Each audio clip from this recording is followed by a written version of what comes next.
여보, 커피 한 잔만 더 가져다 줘. 이게 뭐야? 미지근하잖아.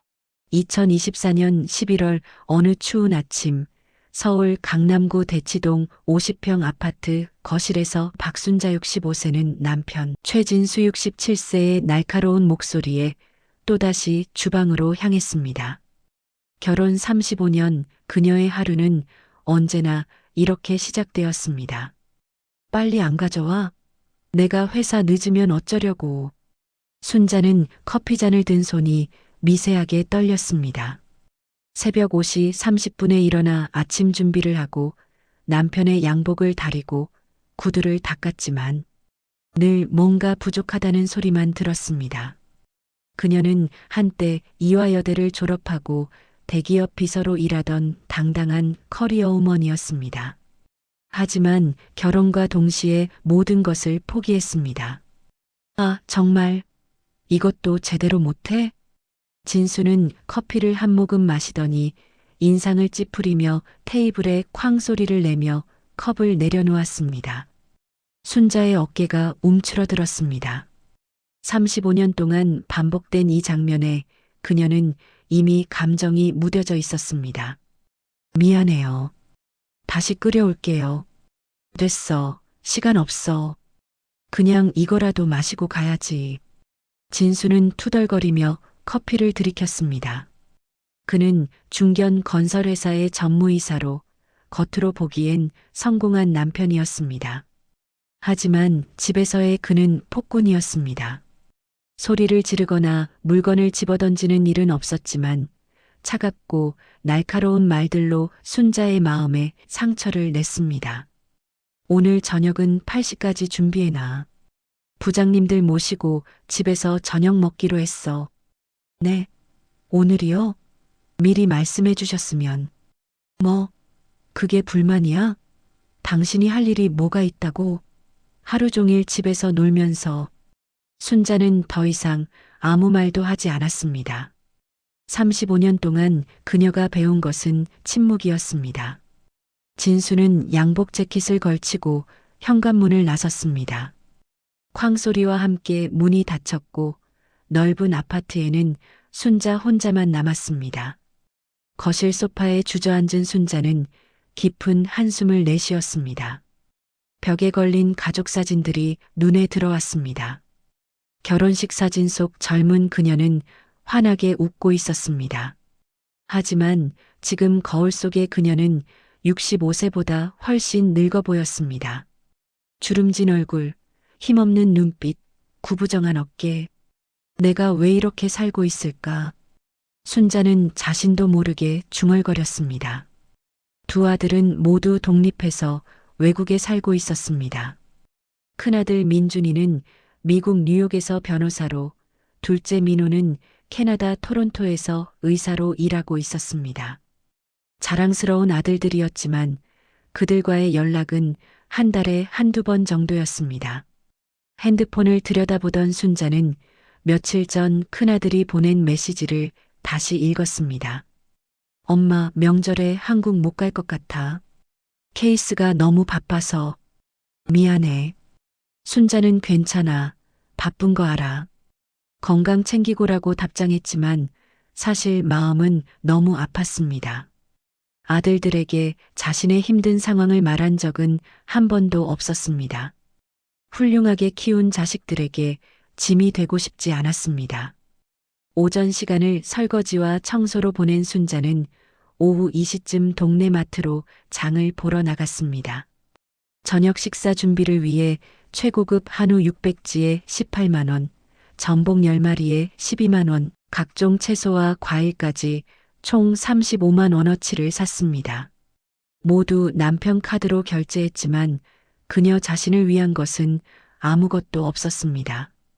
집으로 돌아와 4시간 동안 요리에 매달렸습니다. 한우 스테이크, 전복찜, 갈비찜, 각종 나물 반찬까지 총 12가지 요리를 준비했습니다. 오후 7시 50분 식탁은 완벽하게 차려졌습니다. 정확히 8시 현관문이 열렸습니다. 다녀왔습니다. 진수와 함께 3명의 부장급 직원들이 들어왔습니다. 순자는 공손하게 인사하며 그들을 맞이했습니다. 어머, 전무님 부인이시군요. 안녕하세요. 어서 오세요. 편하게 앉으세요. 저녁 식사 내내 순자는 부엌과 식당을 오가며 음식을 나르고 치우는 일만 했습니다. 남자들의 대화에 끼어들 수 없었고 함께 식사할 수도 없었습니다. 그녀는 그저 보이지 않는 하인처럼 움직였습니다. 역시 전무님 부인 음식 솜씨는 최고십니다. 에이, 뭐려. 그냥 집에서 대충 만든 건데요. 진수는 겸손한 척하며 웃었지만 순자에게는 한마디 칭찬도 없었습니다. 손님들이 떠난 것은 밤 11시가 넘어서였습니다. 손님들 잘 대접했어. 그래도 최 부장이 김치찌개가 좀 짜다고 하던데? 미안해요. 다음엔 좀 더 신경 써. 내 체면이 달린 문제입니다. 순자는 새벽 1시까지 설거지를 하고 정리를 마쳤습니다. 침대에 누웠을 때는 온몸이 쑤셨습니다. 옆에서 코를 고는 남편을 바라보며 그녀는 또다시 눈물을 삼켰습니다. 언제까지 이렇게 살아야 할까? 그날 밤 순자는 꿈을 꾸었습니다. 젊은 시절 대기업 비서로 일하며 당당하게 걸어다니던 자신의 모습, 동료들과 웃으며 점심을 먹고 자신의 월급으로 부모님께 용돈을 드리던 그때 꿈에서 깬 순자는 베개가 눈물로 젖어 있다는 것을 알았습니다. 다음 날 아침도 똑같았습니다. 새벽 5시 30분에 일어나 아침 준비, 남편의 잔소리, 그리고 또다시 혼자 남겨진 시간. 이런 날들이 10년째 반복되고 있었습니다. 아니, 사실은 35년 내내 비슷했지만 특히 아들들이 독립한 지난 10년은 더욱 견디기 힘들었습니다. 11월 중순, 날씨가 더욱 추워진 어느 날, 순자는 오랜만에 옛 직장 동료였던 이영숙 64세를 만났습니다. 강남역 근처 카페에서 만난 영숙은 10년 만에 본 순자의 모습에 깜짝 놀랐습니다. 순자야, 많이 수척해졌구나. 어디 아픈 데라도 있니? 아니야, 괜찮아. 그냥 나이 먹으니까 그런가 봐. 하지만 영숙의 눈에는 순자의 슬픔이 보였습니다. 대학 동기이자 회사 동료였던 그녀는 순자가 얼마나 밝고 당당한 사람이었는지 기억하고 있었습니다. 남편분은 잘 지내시고?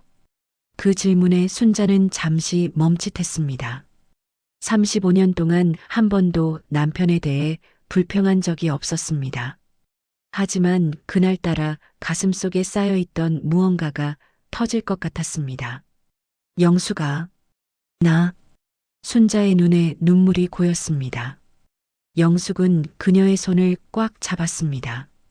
그리고 순자는 처음으로 35년 만에 처음으로 누군가에게 자신의 이야기를 털어놓기 시작했습니다. 남편의 차가운 말들, 존중받지 못하는 느낌, 하인처럼 살아가는 일상, 자식들에게조차 말하지 못한 외로움. 순자야, 그건 너무 심한 거 아니야? 모르겠어. 나도 처음엔 참으면 나아질 줄 알았어. 그런데 이제는 이게 내 인생 전부가 된 것 같아. 두 사람은 2시간 넘게 이야기를 나눴습니다. 카페를 나설 때 영숙이 조심스럽게 말했습니다. 순자야, 인생이 얼마나 남았는지 알아? 우린 이제 60대야. 행복할 권리가 있어. 진지하게 생각해봐. 이혼도 하나의 선택이 될 수 있어. 이혼? 순자는 그 단어에 놀란 듯 영숙을 바라봤습니다. 35년 결혼 생활 동안 한 번도 생각해 본 적 없는 단어였습니다. 집으로 돌아온 순자는 거울 앞에 섰습니다. 거울 속 자신의 모습이 낯설었습니다. 언제부터 이렇게 작아졌을까? 언제부터 이렇게 눈빛이 죽어버렸을까?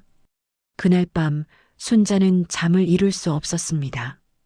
영숙의 말이 계속 머릿속을 맴돌았습니다. 행복할 권리. 그녀는 정말 행복할 권리가 있는 걸까요? 아니면 이것이 그녀가 선택한 인생이고 끝까지 책임져야 하는 걸까요? 65세의 박순자는 인생의 갈림길에 서 있었습니다. 하지만 그녀는 아직 몰랐습니다.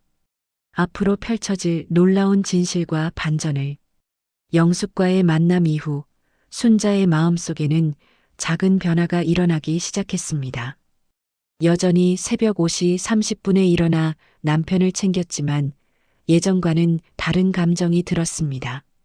마치 자신의 삶을 밖에서 바라보는 것 같은 묘한 느낌이었습니다. 12월 첫째 주 월요일 아침, 진수는 평소보다 더 예민했습니다. 여보, 내 회색 넥타이 어디 갔어? 어제 분명히 여기 뒀는데. 서랍 두 번째 칸에 있어요. 내가 찾아봤는데 없다니까. 당신이 또 엉뚱한 데 넣어놨겠지. 순자는 침착하게 서랍을 열어 넥타이를 꺼냈습니다. 바로 진수가 찾았다는 그 자리에 있었습니다. 여기 있네요. 즉, 내가 제대로 안 봤나 보네. 사과는 없었습니다. 35년 동안 단 한 번도 사과를 들은 적이 없었습니다. 하지만 이날따라 순자는 그 사실이 더욱 선명하게 느껴졌습니다. 회사로 떠난 남편. 순자는 거실 소파에 앉아 핸드폰을 꺼냈습니다. 인터넷 검색창에 황혼 이혼이라는 단어를 조심스럽게 입력했습니다. 수많은 기사와 정보들이 쏟아져 나왔습니다. 60대 이혼 증가율 지난 10년간 300% 상승.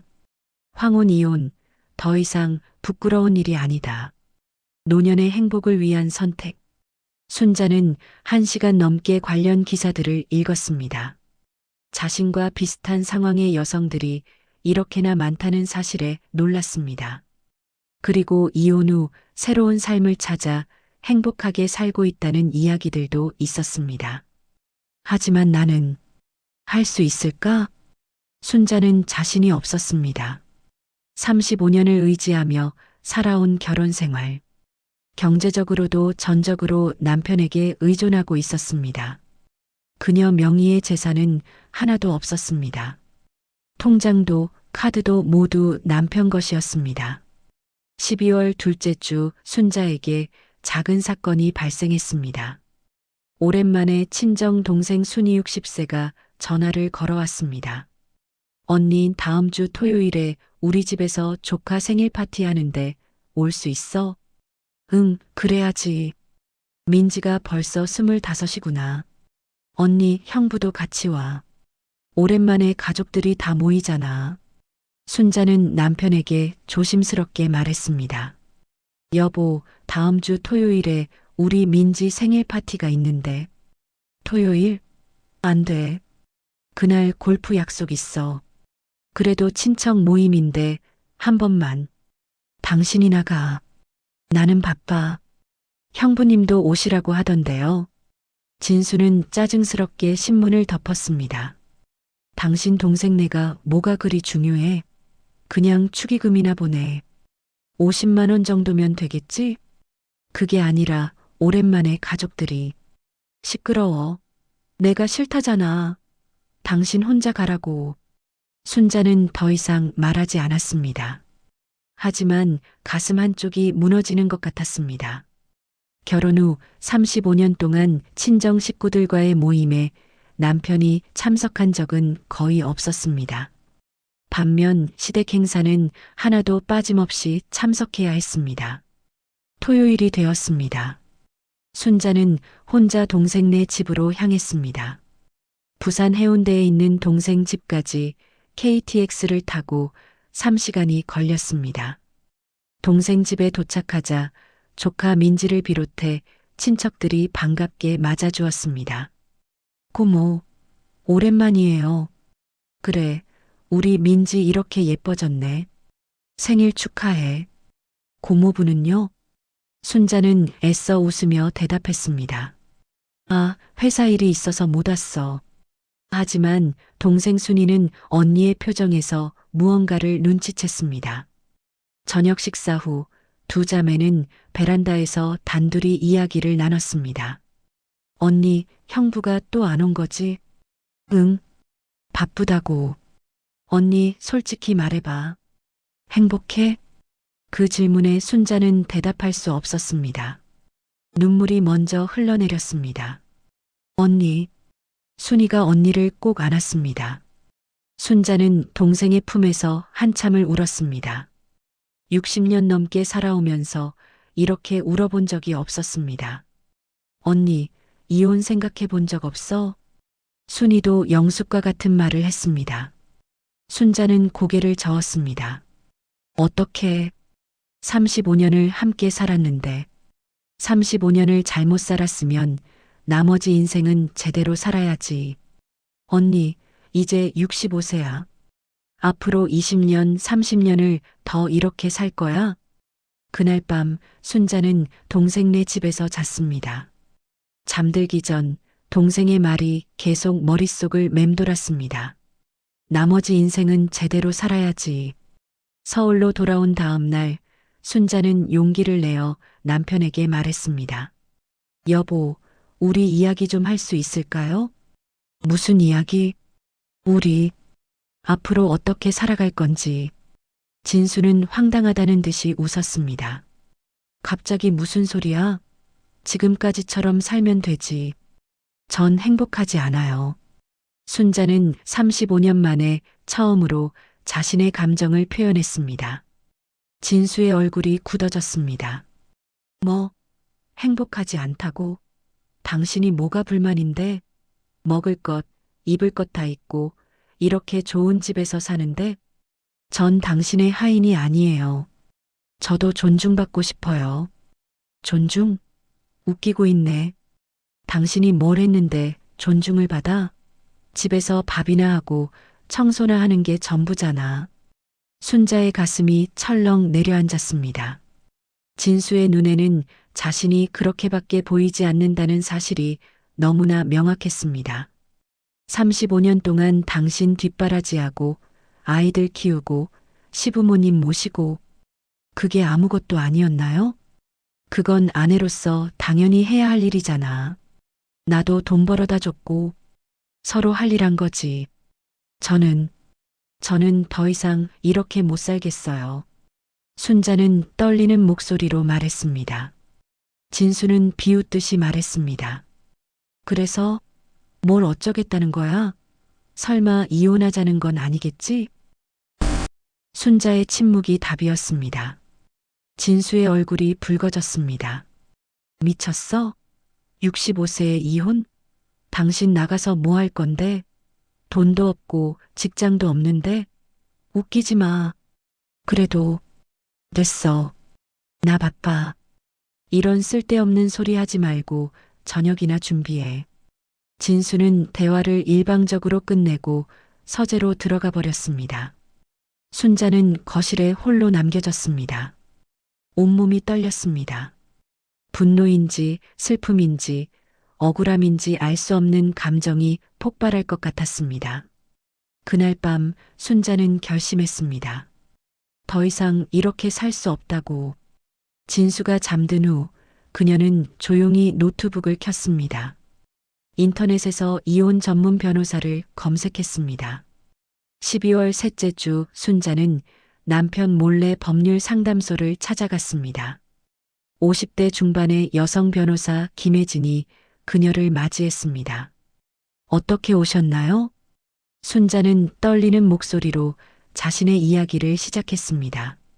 35년의 결혼 생활, 존중받지 못한 세월, 감정적 학대와도 같았던 일상들. 김 변호사는 조용히 들으며 메모했습니다. 박순자님, 충분히 이혼 사유가 될 수 있습니다. 하지만 한 가지 여쭤볼게요. 남편분 명의의 재산이 얼마나 되나요? 잘 모르겠어요. 남편이 재산에 대해서는 한 번도 얘기해 준 적이 없어요. 그럼 조사가 필요하겠네요. 결혼 기간이 35년이면 재산분할 청구권이 있습니다. 절반까지는 아니더라도 상당 부분 받으실 수 있어요. 순자는 그제야 조금 안도했습니다. 최소한 당장 길거리로 쫓겨나지는 않을 것 같았습니다. 일단 남편분께 이혼 의사를 명확히 밝히시고 협의 이혼을 시도해 보세요. 만약 거부하시면 재판 이혼을 진행해야 합니다. 상담을 마치고 나온 순자는 가슴이 두근거렸습니다. 무섭기도 하고 떨리기도 했지만 동시에 묘한 해방감도 느껴졌습니다. 이제 돌아갈 수 없어. 집으로 돌아온 순자는 진수가 퇴근하기를 기다렸습니다. 오후 7시 진수가 돌아왔습니다. 여보, 이야기 좀 해요. 또 그 소리야? 나 피곤해.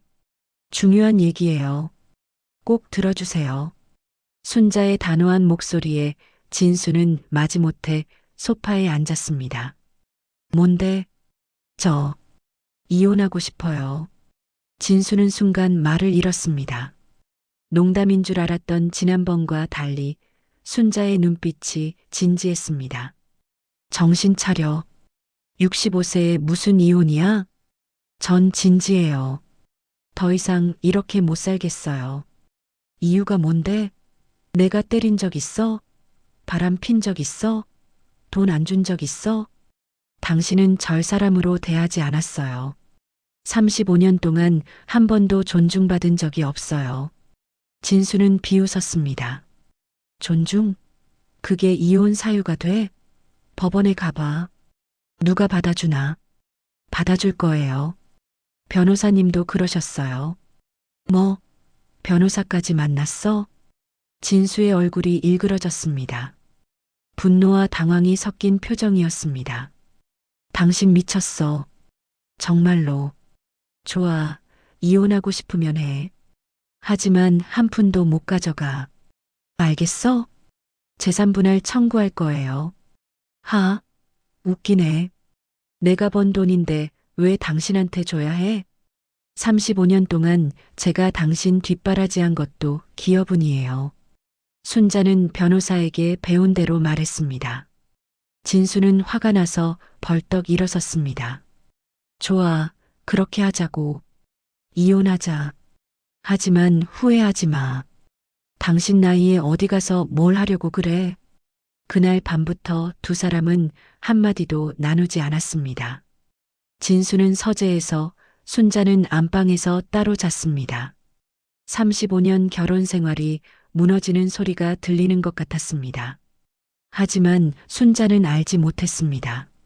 진수가 서재에서 혼자 책상 앞에 앉아 오래된 서류 봉투를 꺼내 보고 있다는 것을, 그 봉투 안에는 순자가 상상할 수도 없는 비밀이 숨겨져 있었습니다. 진수는 떨리는 손으로 서류를 펼쳐보았습니다. 그리고 깊은 한숨을 내쉬었습니다. 이렇게 될 줄은 몰랐는데. 12월 넷째 주 집안의 분위기는 얼어붙었습니다. 순자와 진수는 같은 집에 살면서도 서로를 완전히 무시했습니다. 아침 식사도 따로, 저녁 식사도 따로였습니다. 순자는 더 이상 남편의 양복을 다리거나 구두를 닦지 않았습니다. 크리스마스가 일주일 앞으로 다가온 어느 날, 순자는 변호사 김혜진에게서 연락을 받았습니다. 박순자님, 남편분 재산 조회 결과가 나왔습니다. 사무실로 한번 오실 수 있으세요? 네, 알겠습니다. 다음 날 오전, 순자는 법률사무소를 찾았습니다. 김혜진 변호사는 서류 뭉치를 앞에 놓고 진지한 표정을 지었습니다. 남편분 명의로 된 재산이 생각보다 많지 않네요. 대치동 아파트 시세 25억 원, 그리고 예금 3억 원 정도입니다. 28억 원이요? 순자는 놀랐습니다. 생각보다 많았기 때문입니다. 남편이 건설회사 전무라고는 하지만 그 정도 재산이 있을 줄은 몰랐습니다. 네, 재산 분할로 약 10억에서 12억 정도 받으실 수 있을 것 같습니다. 물론 남편분이 협의 이혼에 동의하지 않으면 재판을 통해 진행해야 하지만요.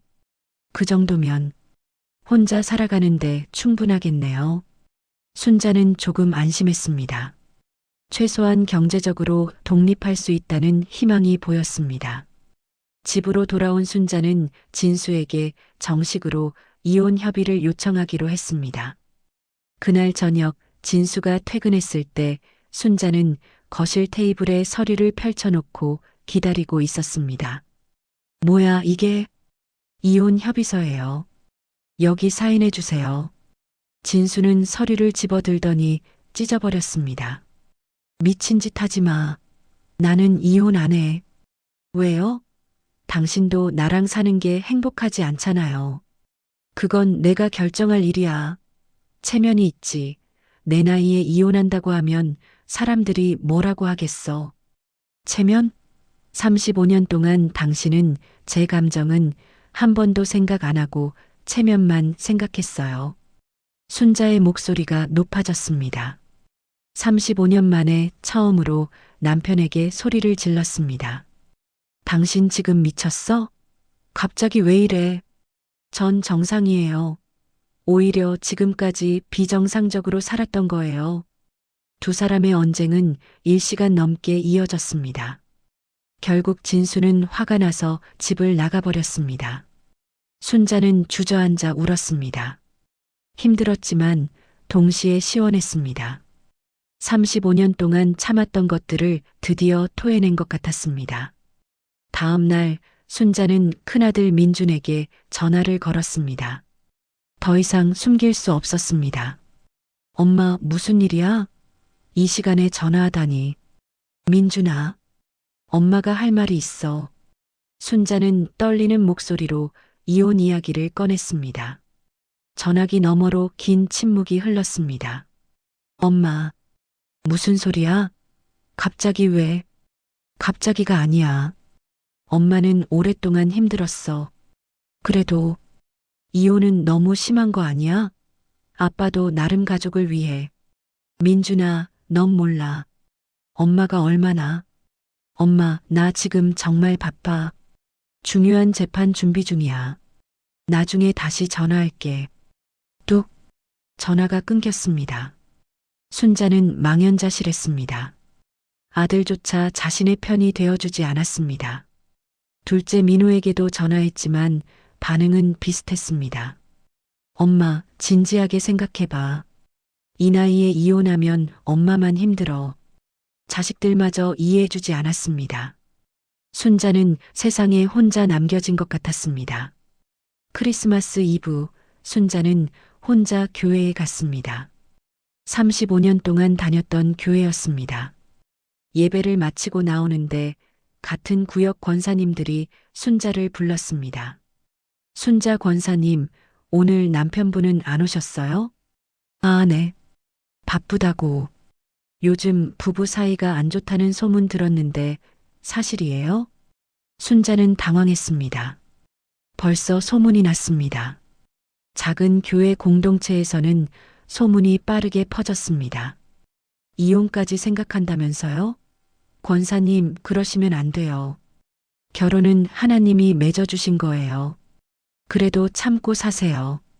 우리 나이에 이혼하면 손가락질 받아요. 교회 사람들의 충고는 순자에게 더 큰 상처가 되었습니다. 아무도 그녀의 고통을 이해하려 하지 않았습니다.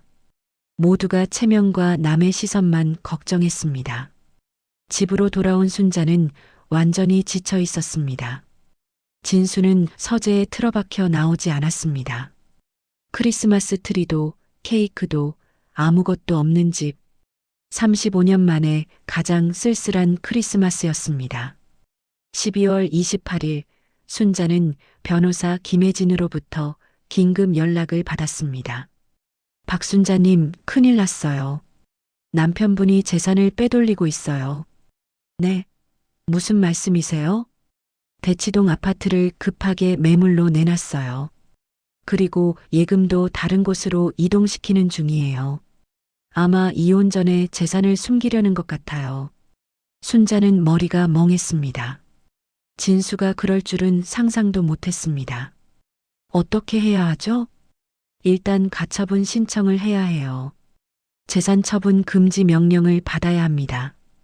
빨리 법원에 가야 해요. 순자는 곧바로 집으로 달려갔습니다. 진수는 서재에 있었습니다. 순자는 문을 벌컥 열었습니다. 당신 지금 뭐 하는 거예요? 집을 팔아요? 진수는 놀라는 기색도 없이 차갑게 대답했습니다. 내 집인데 내가 팔면 어때? 이건 우리 집이에요. 35년 동안 함께 산 집이라고요. 법적으로는 내 명의야. 당신이 이혼하겠다고 했으니 나도 내 재산 지킬 권리가 있지. 당신, 정말 이럴 거예요? 순자는 분노로 온몸이 떨렸습니다. 진수는 냉소를 띤 채 말했습니다. 당신이 먼저 시작한 일이야. 이혼하고 싶다며? 좋아. 하지만 내 돈은 한 푼도 못 가져가. 그날 밤 순자는 견딜 수 없었습니다. 가방을 싸서 집을 나왔습니다. 갈 곳이 없었지만 그 집에 있을 수 없었습니다. 새벽 2시 순자는 24시간 찜질방으로 향했습니다. 찜질방 구석에 누워서 순자는 천장을 바라봤습니다. 65년 인생에서 가장 밑바닥인 것 같았습니다. 남편도 자식도 교회 사람들도 아무도 자신의 편이 아니었습니다. 내가 왜 이렇게 살아야 하지? 내가 무엇을 잘못했지? 눈물이 흘러내렸습니다. 하지만 순자는 포기할 수 없었습니다. 35년을 참고 살았습니다. 이제는 자신을 위해 살고 싶었습니다. 다음 날 아침 순자는 변호사 사무실로 갔습니다. 부은 눈으로 나타난 순자를 본 김혜진 변호사는 깜짝 놀랐습니다. 어머, 무슨 일 있으셨어요? 집을 나왔어요. 더 이상 못 있겠어요. 일단 앉으세요. 오늘 바로 법원에 가처분 신청하겠습니다. 그리고 재판 이혼 소송도 준비해야겠어요. 김혜진 변호사는 순자에게 따뜻한 차를 건네며 말했습니다. 힘드시죠? 하지만 끝까지 가셔야 해요. 포기하면 안 됩니다. 네, 저도 알아요. 이제 돌아갈 수 없어요. 그날 오후 법원에 재산처분 금지 가처분 신청을 했습니다. 그리고 정식으로 이혼 소송을 제기했습니다. 35년 결혼 생활의 종지부를 찍기 위한 법적 절차가 시작된 것입니다. 며칠 후 진수에게 법원 소환장이 날아갔습니다. 진수는 분노했습니다.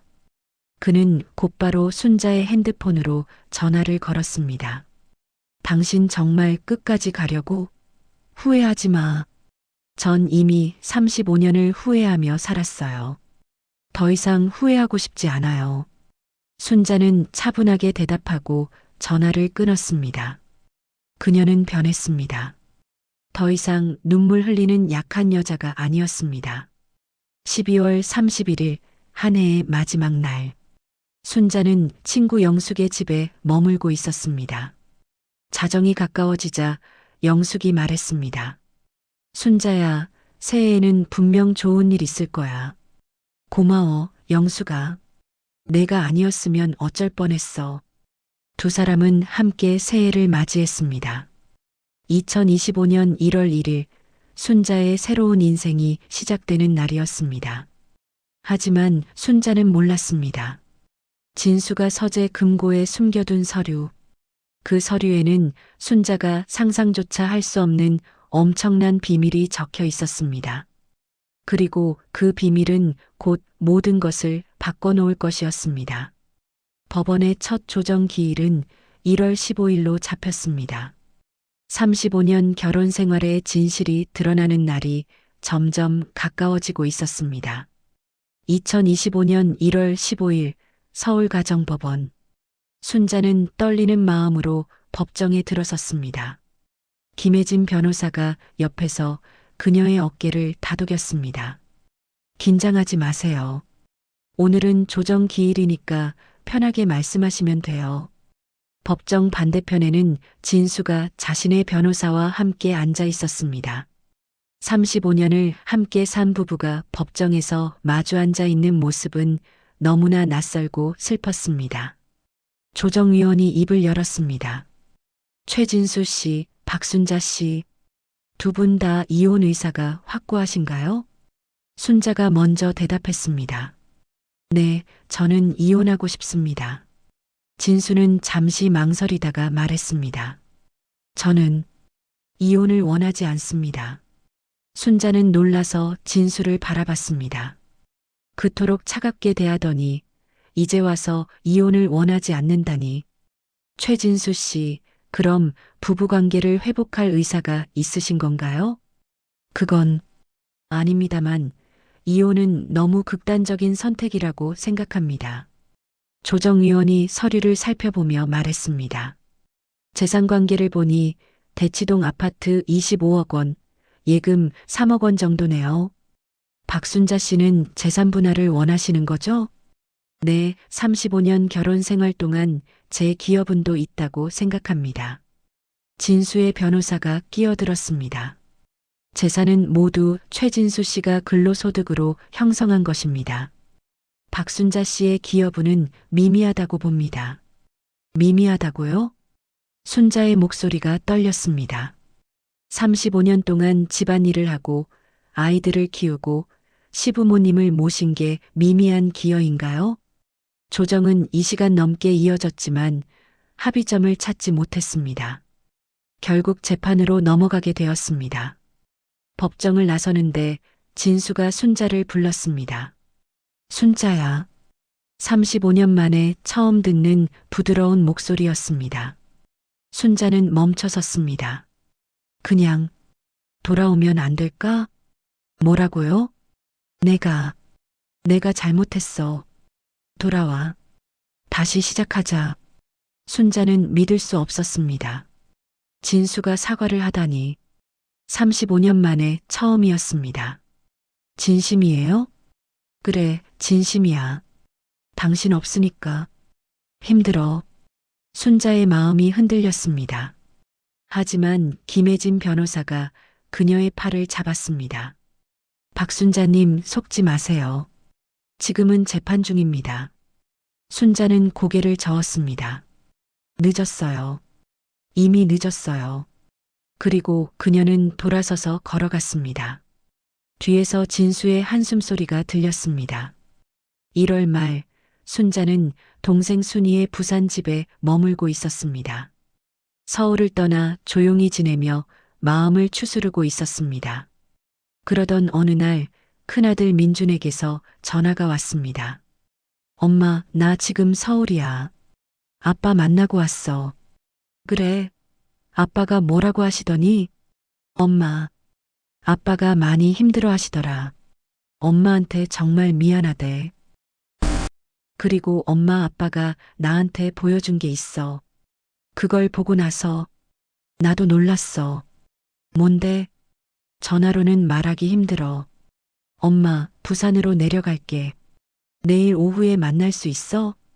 다음 날 민주는 부산으로 내려왔습니다.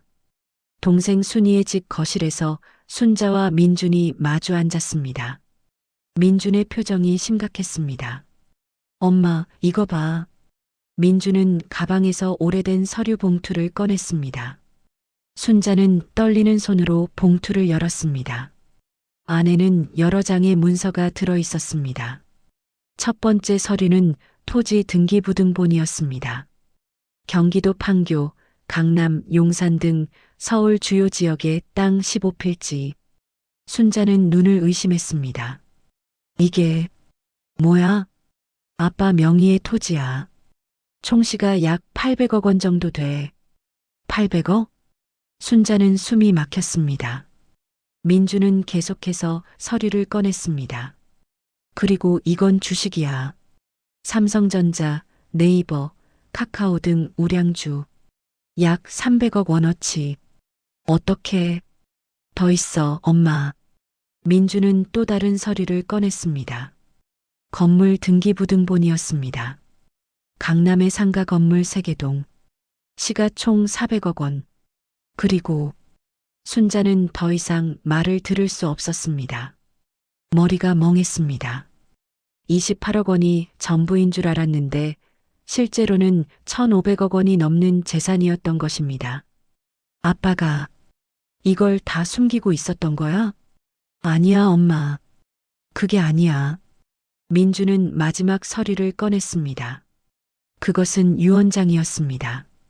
2023년 12월 작성된 유언장. 순자는 떨리는 손으로 유언장을 읽기 시작했습니다.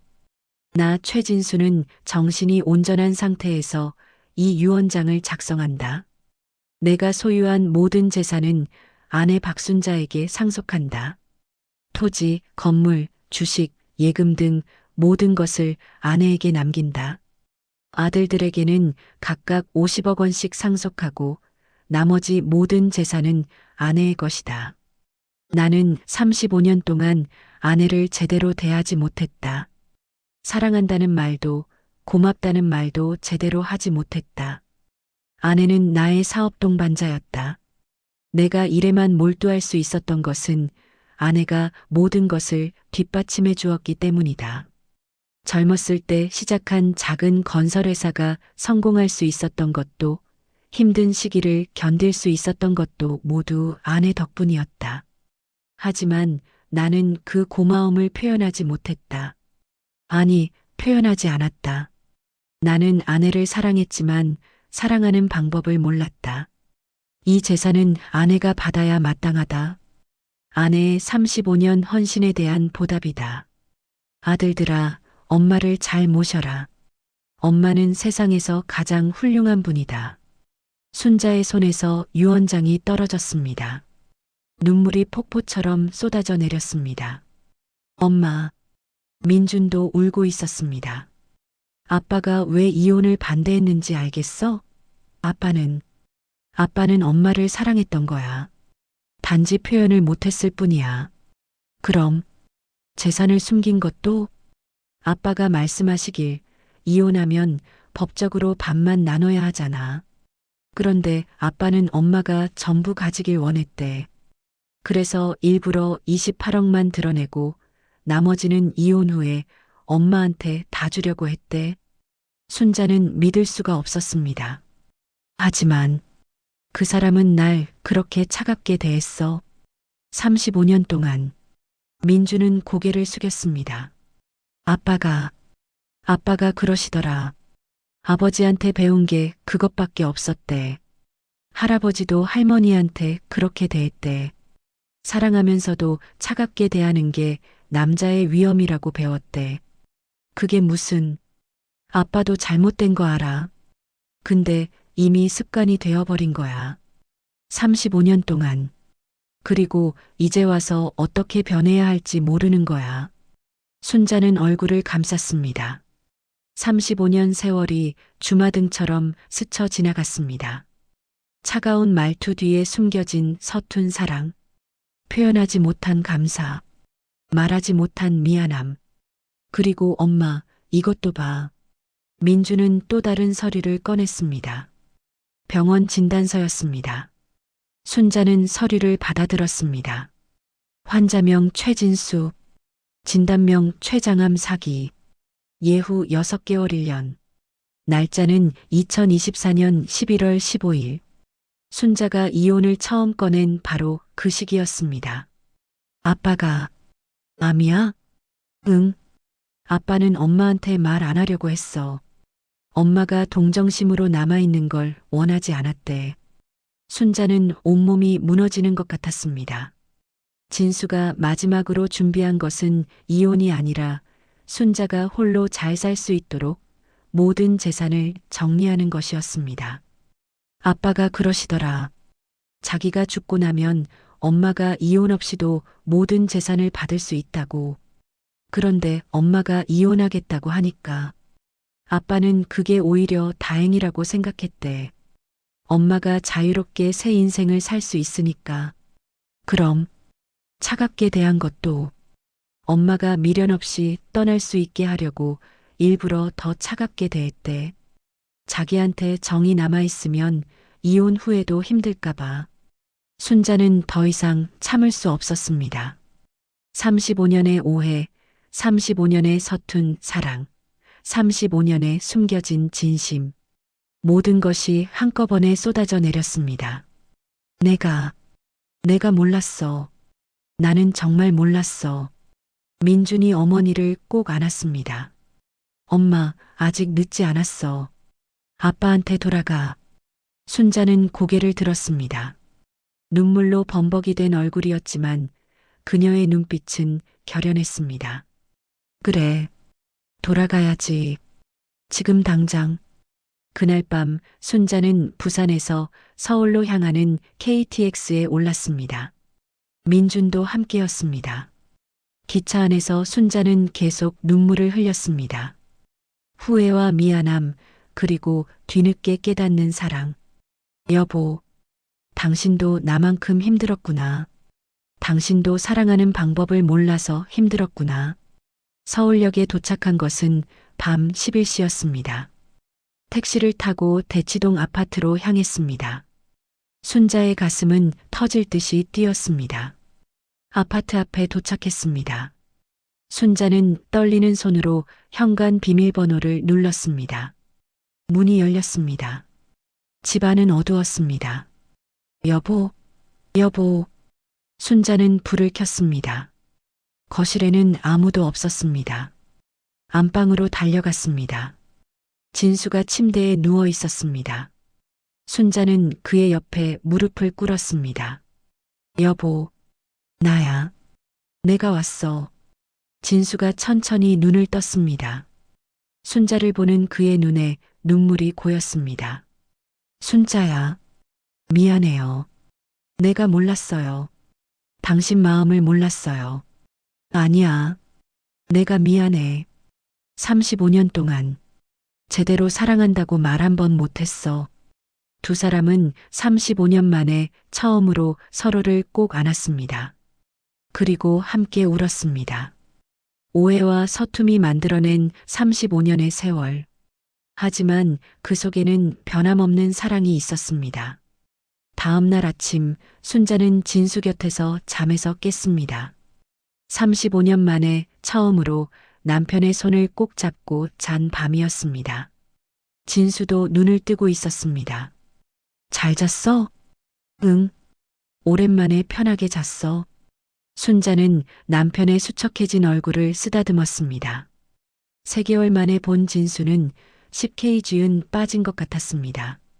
암 투병이 얼마나 힘들었을지 짐작이 갔습니다. 왜 말 안 했어요? 아픈 거. 당신한테 짐이 되고 싶지 않았어. 그리고 솔직히 당신이 동정심으로 옆에 있는 게 싫었어. 바보. 그게 동정이 아니라 사랑이에요.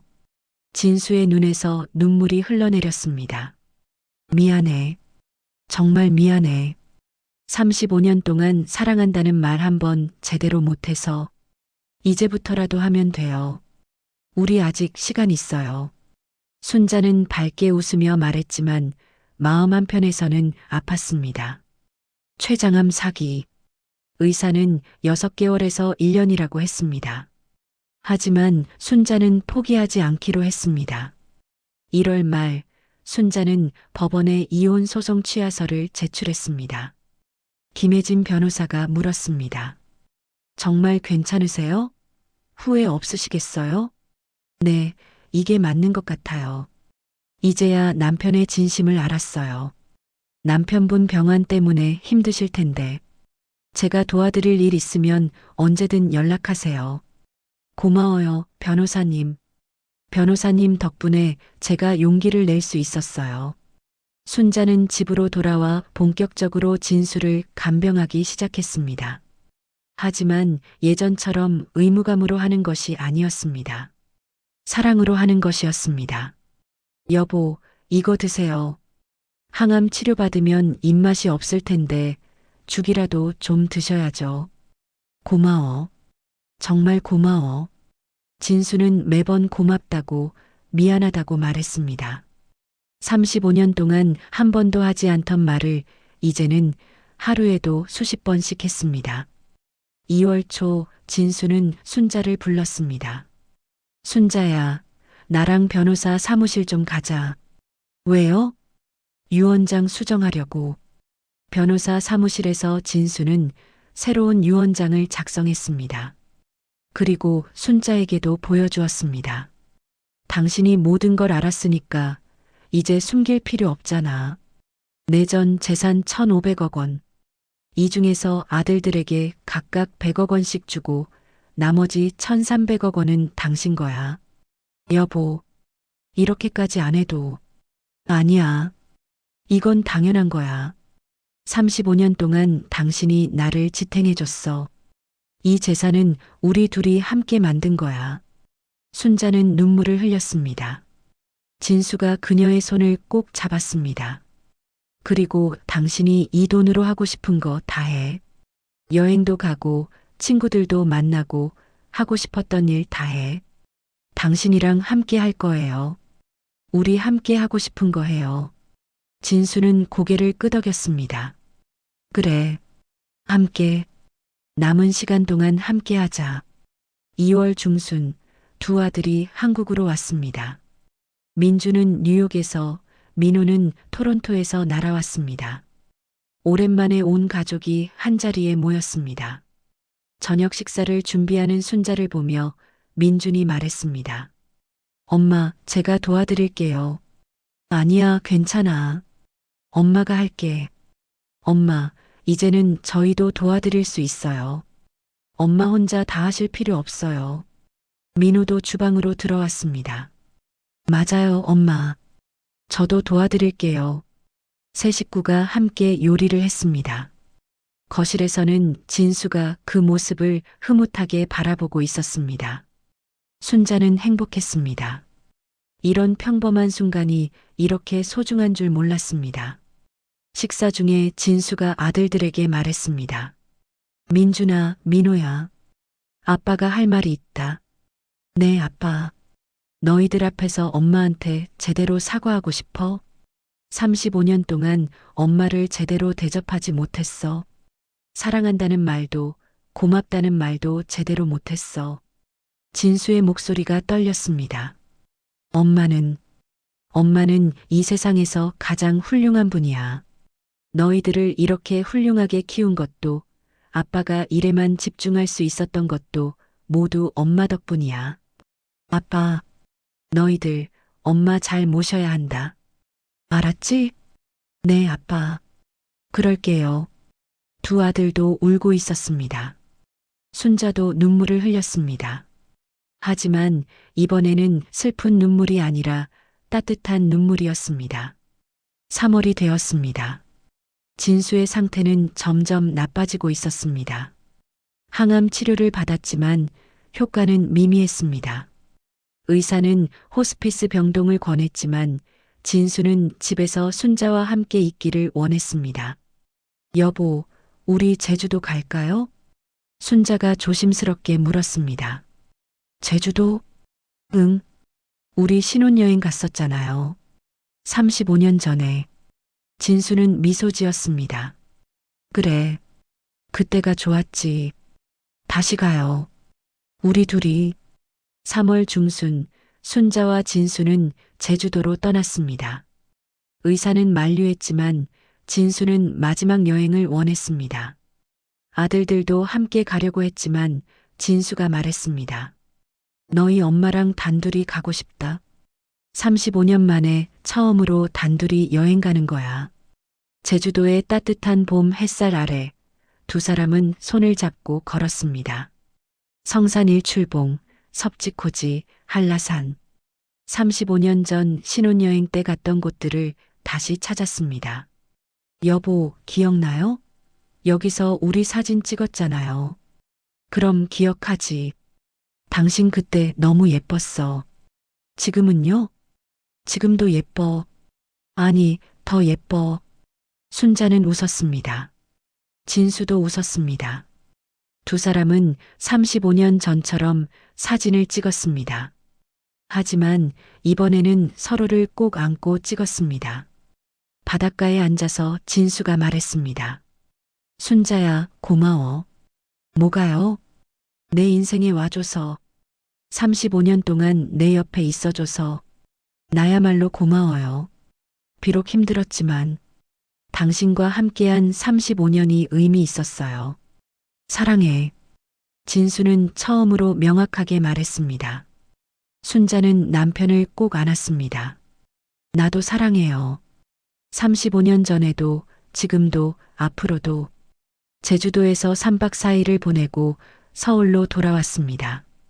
진수의 상태는 더욱 악화되었습니다. 4월 초 그는 거의 침대에서 일어나지 못했습니다. 순자는 하루 24시간 남편 곁을 지켰습니다. 손을 잡고 책을 읽어주고 옛날 이야기를 했습니다. 여보, 기억나요? 우리 처음 만났을 때. 그럼, 기억하지. 당신이 회사 복도에서 서류 떨어뜨렸을 때. 내가 허겁지겁 죽고 있는데 당신이 도와줬죠. 그때, 첫눈에 반했어. 나도요. 그때부터 좋아했어요. 진수는 순자의 손을 꼭 잡았습니다. 다음 생에도 당신 만날 수 있을까? 당연하죠. 다음 생에도 만나요. 그때는 제대로 사랑하기로 해요. 그래. 그때는 매일매일 사랑한다고 말할게. 4월 20일 봄비가 내리는 날. 진수는 순자의 손을 잡고 조용히 눈을 감았습니다. 마지막 숨을 거두기 전 그가 속삭였습니다. 사랑해. 순자야. 나도 사랑해요. 여보. 67세의 최진수는 그렇게 세상을 떠났습니다. 35년을 함께한 아내의 품에서 평화롭게. 장례식에는 수많은 사람들이 찾아왔습니다. 회사 동료들, 친척들, 친구들 모두가 진수를 애도했습니다. 하지만 가장 슬퍼한 사람은 순자였습니다. 엄마, 괜찮으세요?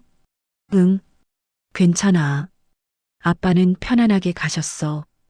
그것만으로도 감사해. 장례를 치르고 49제를 지내고 순자는 혼자가 되었습니다. 넓은 대치동 아파트에 혼자 남겨진 것입니다.